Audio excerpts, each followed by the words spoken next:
Welcome to Massive Beers. My name is Matt. We do beer stuff here. St. Patrick's Day. Yeah, we're going to post this tomorrow. St. Patrick's Day. This be Fat Orange Cat. It's their baby Leprechauns. I got the hiccups right now. I'm trying to hold them back. This be a session 5.9%. It's kind of pushing it there, 5.9%. But anyway, session IPA. Brewed and canned by Fat Orange Cat, North Haven, Connecticut, via 12% Beer Project. St. Patrick's Day, that's my son's birthday. Micah, he'll be 2, not 4, 2. I do the Old Stock review for him. I do the Old Stock 2021. I'm going to review it every year until he is old enough to drink a beer with me. And if he wants to review it with me, he can. That will be coming up shortly. It won't be today. But I wanted to do a review. I kind of saw this, and I'm like, it kind of makes sense just to drop it on St. Patrick's Day. So there you go. Full circle stuff. So, Hazie IPA. We have 306 as a can-on date on this. Today's the 16th, day before St. Patrick's Day. Done and done. You know, it's their Fat Orange Cat. It's their art design with a bunch of cats with a little bit of a... What do they call? Are they just Irish hats? I don't know what they are. You figured, me being Irish, I would know such things, but... What are we going to do? I dig me some Fat Orange Cat. They're not all home runs from them, but more often than not, I dig their beers. Label-wise, it's all right. I'm not going to sit here and say it's my favorite. But as far as beer goes, I mean, look at that thing. It looks all the part of a beautiful session hazy. It has this nice, slight turbidity to it. It looks hazy, but it doesn't look overly chunky. It's got an index finger, a frothy, creamy, white head to it. Kind of looks like it's going to be silky smooth. Very much Zohan-like, but at the same time have this kind of drinkability and impact to it. That's kind of how it looks just from a glance, an itty bitty glance. So yeah, let's see if we can get the nose on it.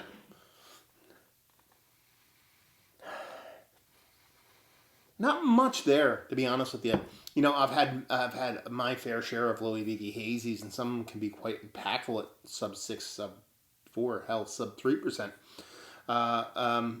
This one comes off a little bit grainy, not in a negative way, and there's this hop characteristic to it that comes off as almost like a neutral under ripened kind of fruitiness. Very kind of generic fruitiness, nothing too crazy. Almost like, honestly, like an under ripened kind of stone fruit is probably the predominant thing going on here with a soft little cereal grain. Nothing too impactful on the nose. Doesn't have the perception of a big hop character or at the same time a big sweet characteristic. It just smells like a small little kind of hopped up jam. Let's see what the taste does. Cheers, y'all.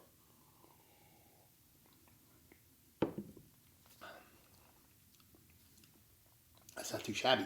Definitely way more bittering than I thought it was going to be. Not that you can get bittering on a nose, but you usually get this kind of precursor to a decent bittering. Not really getting that on the nose, but it has this nice kind of bittering to it. It is that kind of stone fruit melon. Stone fruit honeydew is a combination here. Really not leaning heavily into any kind of big citrus component, which is really rare, especially in these lower ABV hazies.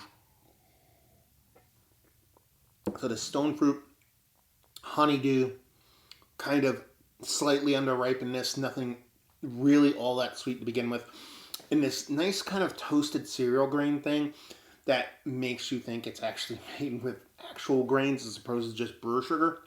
I actually do dig it, especially in this format. And that nice pop of that bittering that's not like hyper aggressive, but probably the biggest calling card of the beer in and of itself, just because everything else is so, for lack of a better word, reserved. And it really does come off as like a session beer because that bittering is impactful but not overbearing. That sweetness is in there to kind of have it be cloying after several of them. That nice kind of play of that honeydew with that stone fruit and eschewing a citrus, which is just kind of just part and parcel of the game when it comes to a lot of hazies, especially the lower ABV ones. So for all intents and purposes, actually it's a really functionally fun and well done session beer. It's 6% though. That's where this thing really kind of jumps the shark for me. And that's a soapbox I get on. You guys know that. But this beer can absolutely be done sub 4%. Without a doubt. In the same form and fashion it is right now. The same impact, how it kind of comes off. I don't think it's overtly difficult to get this beer at close to 4, if not sub 4. Conversely, I've had much more impactful beers. Not that you're looking for super impact in a session beer. We're talking about a 6% beer here. 5.9%, 6%. I've had beers bursting at the seams with impact from hop and malt and all those kind of things at that ABV level. So that's the only part of this beer that really just kind of misses the mark for me. If you call this not a session beer, if you call this, my alarm went off. I rarely said an alarm, but my alarm went off, so I kind of kicked my video until I get my whole studio out here with my regular camera and stuff. I'm recording on my phone. Anyway, so it's one of those things where this thing really does kind of just doesn't make any sense, because if you call this just a straight up hazy, low ABV, or just a hazy IPA, it's 6%. That's what IPAs, it's the ABV for an IPA. I'm like, it's fine, it's tasty, it is what it is. If this was truly a session IPA, this truly was sub 5 in a perfect world at 4, maybe sub 4, I think it's a really, really great beer. But at that 6%, it just kind of like, you're not getting the impact you can get at this ABV. Conversely, you're paying a lot more ABV for something that is called a session beer. That's probably my biggest qualm about it. Eyes closed, ABV out of the question. Tasty IPA, yes. Mount Rushmore, no. If this was sub 4%, it's Mount Rushmore status. Super low ABV session beers, I don't know. And it's just kind of weird to put session on something at 6%. There you go. Let's talk about a Fat Orange Cat. Have you had their beers? Have you had anything outside of like their hazy stuff? That's predominantly what they do. Have you been to the brewery? I know they have their own spot outside of the 12% Beer Project. Have you had this particular beer, this particular batch? I'm curious. Let me know. We'll talk about it down there. So there you go. Reviewing the books. Hopefully you guys enjoyed the review. Hopefully you're enjoying a little bit of, St. Patty's Day hopeful goodness. And hope to see you next time. Cheers, y'all.